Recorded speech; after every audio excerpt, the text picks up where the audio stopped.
As always, I hope everyone who's watching this is doing well.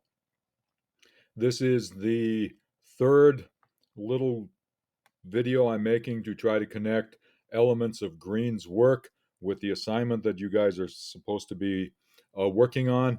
You'll notice that it's more good, great, bad, and ugly to consider for my narrative essay assignment. And again, I don't think the good, the great, the bad, and the ugly uh, is part of Green's work. I think the good and the great is, the bad and the ugly, not so much. I think he does a great job doing what he does in this podcast and on the book that sprang from it.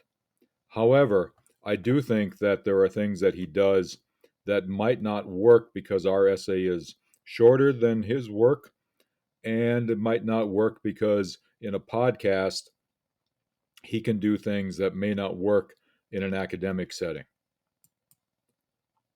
One of the things, once again, that he does well, and some of this might well be repetitive, but one of the things that I think he does really well is have a big idea. Almost everything easy to mock turns out to be interesting if you pay closer attention. Certainly, the idea of Generation X and the boomers and the millennials and whatever all the new generations are, and the conflict between them is easy to mock. But perhaps if we think about the fact that the boomers were mocking the greatest generation, and the greatest generation were probably mocking somebody else, and we start thinking about the fact that generations have always turned into their parents, it might be something to think about. And generations have always been a little angry at each other, and generations have probably always been unwilling to hand over the seeds, the reins of power, excuse me, to the next generation. There's a lot to unpack if we look at the fact that we're mocking this conflict and we're mocking each other. There's still a lot to unpack there. He also links a big idea to the event really well. What's the proper relationship between human and machine? We're dealing with that all the time. We're dealing with that with computers. We're dealing with that with our cell phones. We're dealing with that with AI. We're dealing with that with a driverless car. What's the relationship between human and machine? Would it be a lot better if we all walked on back into a place where we walked to get from point A to point B? Would it be better if the machine was Gutenberg's press rather than a laptop? I don't know. What should the relationship be? And can a machine start to approximate what humans do by thinking? All of those things are big questions. And he links that big question to the event, the Indianapolis 500, the thing that he is talking about, the thing that he was going to view, where his tradition came from.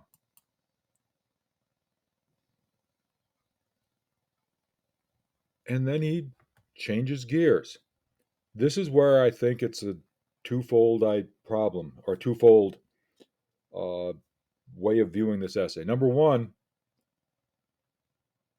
we can't seem to resist the urge to win versus what's the relationship between humans and machines versus things that are easy to mock turn out to be interesting. You don't have time in a 2-page essay. You know, let me know if you've heard this before, he said sarcastically, to do all three of those. Pick one. Pick one and develop it within the context of your narrative, within the context of the story. Why should this story matter? What's its connection to a big thing? What did you learn from it that others can learn from it? Pick only one big idea, not three, one. Now, he kind of makes two observations about the same thing. I think that's fine.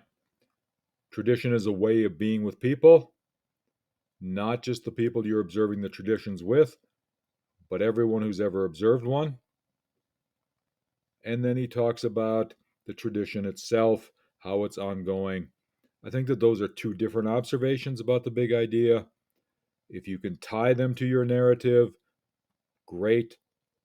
But again, you can't go back to humans want to win all the time. You can't go back to the idea of what's the relationship between man and machine. Deal with the traditions. How does your story, how does your narrative, how does your experience tie that together? I've talked about humor before. He talks about the largest crowd to watch a sporting event, can't see most of it. A little humor never hurt anyone. I don't think this is the Indianapolis 500. Nonetheless, you can't see it if you're behind the pillar. You can't see it if it's a mile away. Don't overdo the history lessons. Don't try to explain everything. Once again, he's got all of this stuff about the brickyard, all of this other stuff. And yes, the history is part of the tradition, excuse me. But his story is about riding the bikes to the track, watching the race, riding the bikes home. The history lesson, especially in the length you're dealing with, you can't overdo it. You can't overdo the background information. And finally, and this is really important, this is really, really important. An anecdote, which is what's up here, is not an essay. An anecdote is not an essay. I met Will Power, the guy who won the Indianapolis 500 in 2018. Cool. There's no conflict. There's no exposition of Will Power, which is a great name, but there is no exposition of Will Power's as a person. Perhaps if there were more interaction, if there were more to the meeting than what we have here, you could get to that. We can assume that, Power has a bit of a sense of humor as he's talking about the 2011 Chevrolet Volt and comparing it to the Chevy that he drove as a racer. That's not enough to develop his personality. That's not enough to give you a complete story. An anecdote is not an essay. Again, I hope everyone has a good day. I hope everyone's doing well with the essay so far. If you have questions, please let me know. Hope to see you all at the writers' workshops, and I hope to see all of you in class. Later.